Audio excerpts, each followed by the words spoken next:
Bonjour à tous.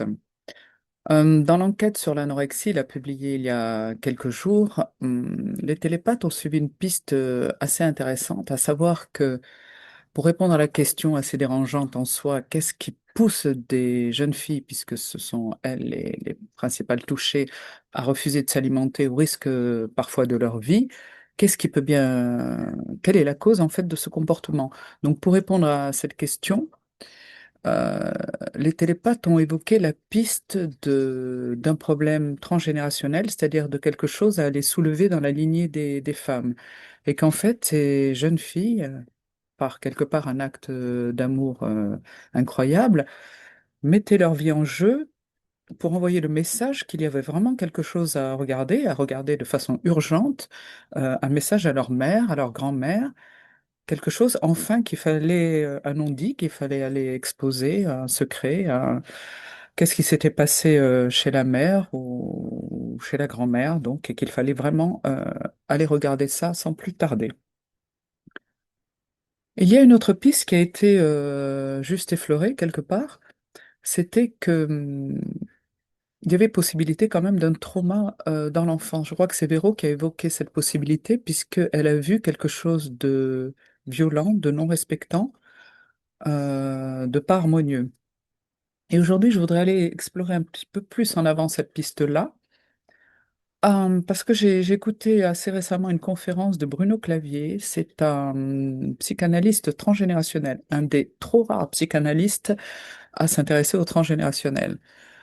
Et cette conférence, en fait, s'intitule Casser les schémas récurrents. Et pour lui, sa théorie, c'est que l'anorexie pourrait être un marqueur d'abus sexuels dans l'enfance. Là, Bruno Clavier, il sait de quoi il parle parce que lui-même, il a été abusé dans un pensionnat quand il était petit. Il a écrit aussi des ouvrages. Je crois qu'un des premiers, c'était Les fantômes familiaux. Là, personnellement, je suis en train de lire L'inceste ne fait pas de bruit. Euh, pour moi, les ouvrages et les conférences de ce psychanalyste sont absolument passionnants et c'est quand même très inspirant de voir à quel point de quelque chose de sale, c'est-à-dire d'un abus sexuel dans l'enfance, on peut tirer matière à aider les autres. C'est très inspirant. Bon, revenons à nos moutons. J'avais déjà parlé de Bruno Clavier dans la rubrique pour aller plus loin sur la fibromyalgie, parce que, idem, pour lui, la fibromyalgie peut être un des marqueurs d'abus sexuels dans l'enfance. Alors, pourquoi l'anorexie, ça pourrait être de même? Là, je vais le citer parce que ça aide tout de suite à comprendre. Je vais le citer donc. Il faut savoir qu'avant 4-5 ans, l'enfant est dans sa période originaire. Il n'est pas encore une personne séparée du monde, il est le monde. Et de fait, il va être totalement identifié à l'agresseur. Plus on est petit, moins on est séparé des autres, moins on est séparé du monde. Et ça explique énormément de choses, hein. Pour lui, l'enfant n'a de vraie individualité qu'à partir du moment où il sait mentir. C'est intéressant, hein. C'est-à-dire que c'est assez tardif, vers l'âge de 5 ans environ.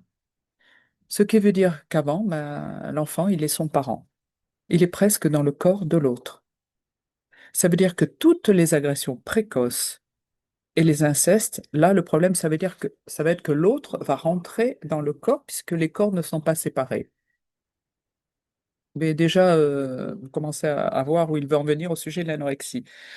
Il poursuit, donc c'est pour ça que je vais toujours distinguer une agression sexuelle suivant l'âge. À 3 ans, c'est complètement différent d'à 9 ans, par exemple, hein.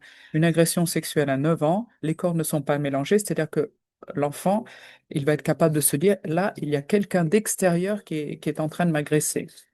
Par contre, si l'enfant a 3 ans, il ne distingue pas, et quand quelqu'un agresse, ben, c'est lui qui a agressé, d'où la culpabilité qui va suivre. Et il poursuit, c'est comme ça que j'ai trouvé pourquoi il y a des scarifications et l'anorexie, souvent elles vont ensemble, hein.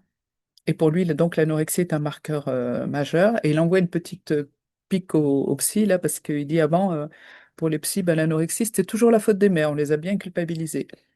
Alors que justement, dans l'enquête là, publiée il y a quelques jours, on insistait justement sur la nécessité d'une collaboration et d'un travail, entre guillemets, main dans la main mère-fille, donc pour aller soulever le problème, ou le traumatisme non résolu chez la mère. Alors, Bruno Clavier poursuit. En fait, les anorexiques, elles ont en elles leur abuseur. Ça veut dire que tout anorexique a été abusé précocement. Et quand on aura ce modèle-là, on va faire des recherches pour savoir ce qui s'est passé. Et là, on va peut-être arriver à les soigner, hein. Parce qu'un autre marqueur, donc souvent associé à l'anorexie, ce sont les scarifications. Et pour lui, les scarifications, ça débute pas avant 15 ans. C'est à peu près l'âge auquel aussi l'anorexie débute, en fait. Et quand il y a le combo des deux, donc scarification et anorexie, pour lui, c'est quasi sûr qu'il y a eu une agression sexuelle vers l'âge de 3, 4, 5 ans. Et je le cite encore, pour qu'il y ait anorexie, il faut avoir été agressé sexuellement dans un moment où il y a eu une confusion entre son corps et le corps de l'autre. Et là, il cite un cas, en fait, il a une patiente de 17 ans avec des scarifications gravissimes, c'est-à-dire que cette jeune fille, elle va plus pouvoir se mettre en manche courte pour le reste de sa vie. Elle se scarifie quasiment une fois par jour, hein. Alors, elle faisait, elle, à la fois de l'anorexie et de la boulimie, ça arrive parfois. Alors, Clavier lui a dit, bon, on va pas perdre de temps, vous avez été abusé, on va juste chercher qui. Et à partir du moment où elle a pu identifier à l'extérieur d'elle-même son agresseur, elle a arrêté de se scarifier immédiatement. Tant que ce n'est pas fait, en fait, l'abuseur, il est à l'intérieur. Et il poursuit, j'ai compris la scarification comme le fait d'enlever l'autre de son propre corps. Donc il continue, quand il y a eu abus sexuel précoce, avant 4-5 ans, il y a un clivage donc dans l'originaire chez l'enfant. Dans lui, il y a à la fois l'agressé et l'agresseur. Ce qui fait qu'on est en permanence en train de s'agresser. En fait, l'agresseur est dans le corps de la personne toute sa vie. Ça veut dire quand on est anorexique, on va l'affamer en fait. Là, c'est assez difficile ce que je vais lire là. Il poursuit.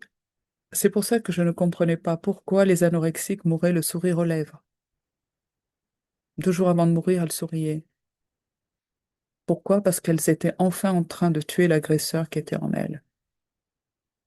Ça pique là un peu, hein. Mais remonter la piste, c'est très difficile et pour plusieurs raisons. Parce que d'abord, il y a une amnésie naturelle, c'est-à-dire qu'avant l'âge de 4 ans, on ne se souvient pas de grand-chose. Mais en plus de cela, vient se surajouter une amnésie post-traumatique. C'est-à-dire que, en particulier quand il y a abus sexuel dans l'enfance, pour un enfant, c'est tellement incompréhensible, insupportable, que c'est comme si on disjonctait, en fait. C'est-à-dire que pour continuer à vivre, il y a un mécanisme de défense, d'ailleurs un mécanisme de survie plutôt, on va être obligé d'oublier. C'est-à-dire, on va continuer à vivre, pas de problème, enfin pas de problème, si, il y en aura peut-être. On va faire comme si de rien n'était, donc à l'extérieur, tout paraît aller bien, mais à l'intérieur, il y a quand même un traumatisme non résolu. Et ce traumatisme-là, ben, il va pouvoir, s'il est justement pas résolu et exposé au grand jour, il va faire des dégâts, parce que toujours pour Bruno Clavier, en fait, un abus sexuel dans l'enfance, c'est vraiment comme une bombe à retardement, c'est-à-dire que ça va avoir des effets plus tard dans la vie, sous la forme de schémas récurrents ou de pathologies même. Et c'est aussi une bombe à fragmentation parce que, en fait, on va laisser des fragments de soi au moment de ce traumatisme. C'est comme si la petite fille ou le petit garçon, en fait, qui avait subi ce traumatisme, eh ben, on va le laisser là, quelque part. Et donc, justement, un des travaux de l'hypnose régressive, ça va être d'essayer de réintégrer ce fragment de soi qu'on a laissé en route quelque part. Par contre, pour cette réintégration, il faut vraiment être prêt parce que elle consiste justement donc à faire remonter ce souvenir à la mémoire et ce souvenir est douloureux. Donc, il faut vraiment insister sur la nécessité d'être prêt et éventuellement de se faire accompagner. Mais pour Bruno Clavier, en fait, de faire remonter ce souvenir et de conscientiser ce qui s'est passé, c'est absolument capital. Et je le recite à nouveau. L'amnésie, il va falloir la décoller bout après bout en questionnant avec le plus de délicatesse la famille, avec des questions du genre vous n'avez pas entendu parler de quelque chose qui s'est passé dans votre famille, quelque chose comme ça, quoi. Et pour lui, je continue à citer, on ne guérit que quand on retrouve la mémoire. C'est une règle. Et il appelle ça en fait l'équation à quatre inconnus. C'est-à-dire il faudrait idéalement répondre à quatre questions. Par exemple, en cas d'anorexie, on ne guérit que si on se souvient de qui, quand, c'est-à-dire à quel âge, où, et ça aussi c'est important, et quoi, qu'est-ce qui a été fait. Parce qu'en fait, il y a des gens qui ont la vague impression qu'il leur est arrivé quelque chose, mais qui ne savent pas exactement quoi, pardon. C'est-à-dire qu'il y a des amnésies complètes et puis des amnésies partielles. Et donc, ils ont l'impression qu'il leur est arrivé quelque chose, mais ils n'arrivent pas à mettre le doigt dessus, en fait. Et pour Clavier, toujours, il faut absolument résoudre cette équation à quatre inconnus, parce que sinon, si on ne la résout pas, on va tourner en rond toute sa vie. Alors, Bruno Clavier, bon, sa théorie, elle peut heurter, mais en fait, il serait peut-être temps de briser les tabous autour des abus sexuels dans l'enfance. Pour toutes celles, en fait, et tous ceux aussi qui portent ce type de bombe à retardement dans leur corps. Il faut arrêter, en fait, de fermer les yeux sur ce qui est inacceptable. Et là, je vais encore laisser le mot de la fin à Bruno Clavier. Il dit, c'est sale ce monde-là, ce monde avec des abus sexuels dans l'enfance. Et ce monde doit changer. C'est pas possible de garder ce monde ainsi. Donc, on va s'atteler à le changer et à retrouver quelque part la parole perdue.